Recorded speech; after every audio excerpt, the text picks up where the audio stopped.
memberi gambaran bagaimana seharusnya suatu bangsa atau suatu umat.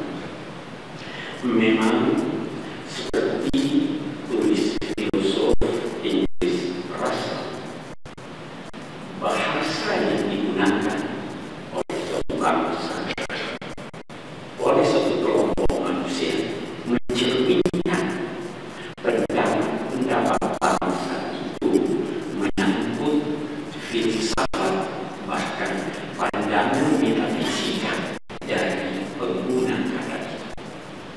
Itu sebabnya bagi kita bangsa Indonesia misalnya, ketika kita menamakan pasangan lelaki dengan perempuan, maka di situ terkandung makna bahwa perempuan harus menunggu atau harus mengembu. Demikian juga halnya ketika Al-Quran menggunakan kata umat, maka banyak makna yang tersirat di dalam kata itu. Untuk kemudian dia damai dengan dirinya, dengan keluarga.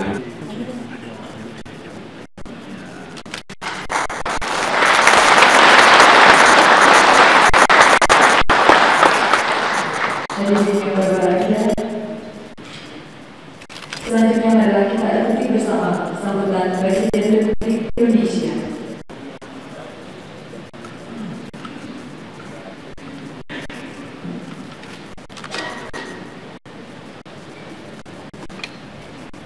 Hadirin hadirat sekalian yang dimuliakan Allah, pada kesempatan menembus batas waktu, batas negara dan kebangsaan, dan mudah-mudahan kita menemukan berbagai hal menyangkut tuntunan hidup dan kehidupan kita di dunia dan di akhirat, dan sekaligus mendapatkan jawaban atau solusi dari permasalahan yang kita hadapi dewasa ini dan di masa yang akan datang. Yang ingin saya garis bawahi apa yang disampaikan oleh Bapak Quraisy tadi adalah agar kita terus dapat menjalin tali silaturahim, persaudaraan, kerukunan, dan persatuan di antara kita semua. Janganlah perbedaan identitas dan posisi kita lantas menjauhkan kita satu sama lain, baik itu perbedaan dari segi agama, ras, suku, daerah, partai politik, profesi, ataupun perbedaan-perbedaan yang lain, karena semua itu tidak menghalang-halangi untuk kita senantiasa dekat, rukun,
Marilah kita terus membangun diri menjadi bangsa yang rasional, menjadi bangsa yang berpengetahuan luas, menjadi bangsa yang sungguh berilmu dan bisa menjawab berbagai persoalan di negeri ini dengan ilmu, pengetahuan dan akal kita itu.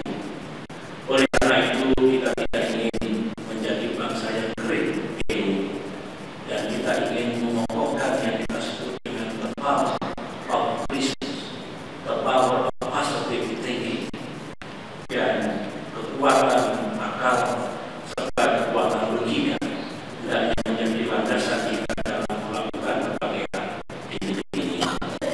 Krisis yang membahayakan adalah the crisis of common sense, kematian akal sehat, the death of logic, kematian logika.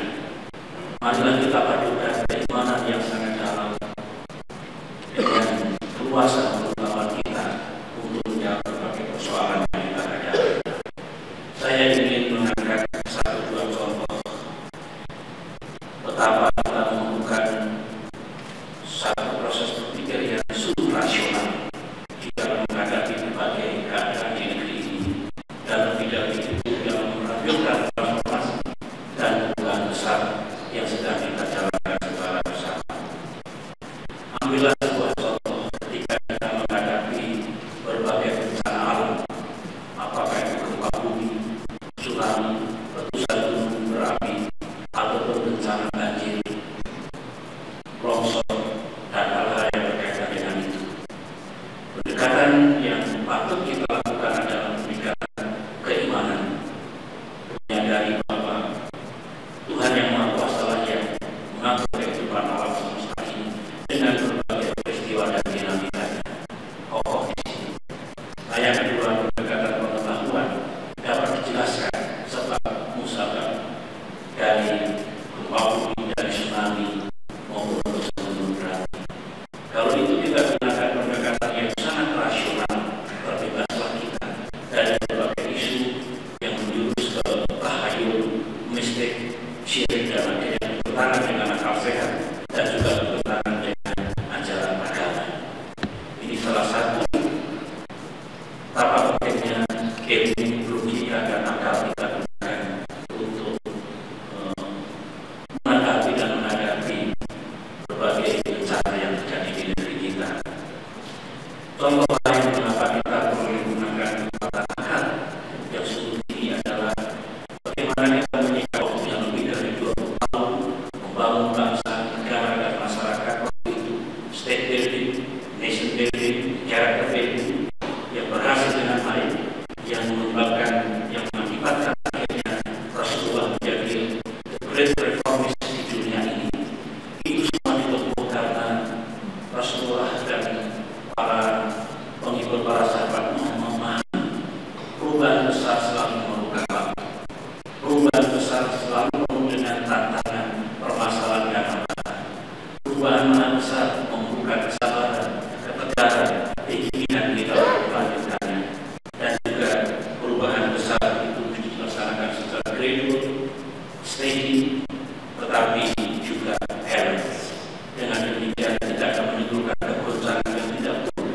Dan di atas segalanya, cara-cara yang dilakukan bagi sebuah perubahan besar bukanlah cara-cara yang radikal, cara-cara yang revolusioner, apalagi dengan cara-cara kekerasan. Pengalaman ini juga terjadi di banyak negara yang berhasil melaksanakan transformasi besar. Marilah dengan pendekatan yang rasional juga kita jalankan di negeri kita ini yang terus melakukan transformasi menuju masa depan yang lebih baik.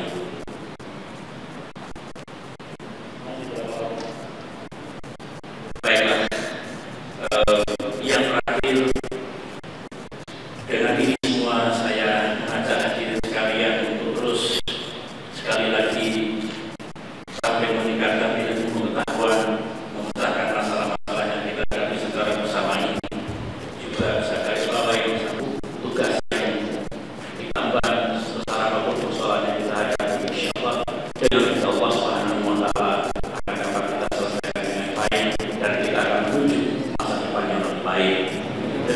hadirnya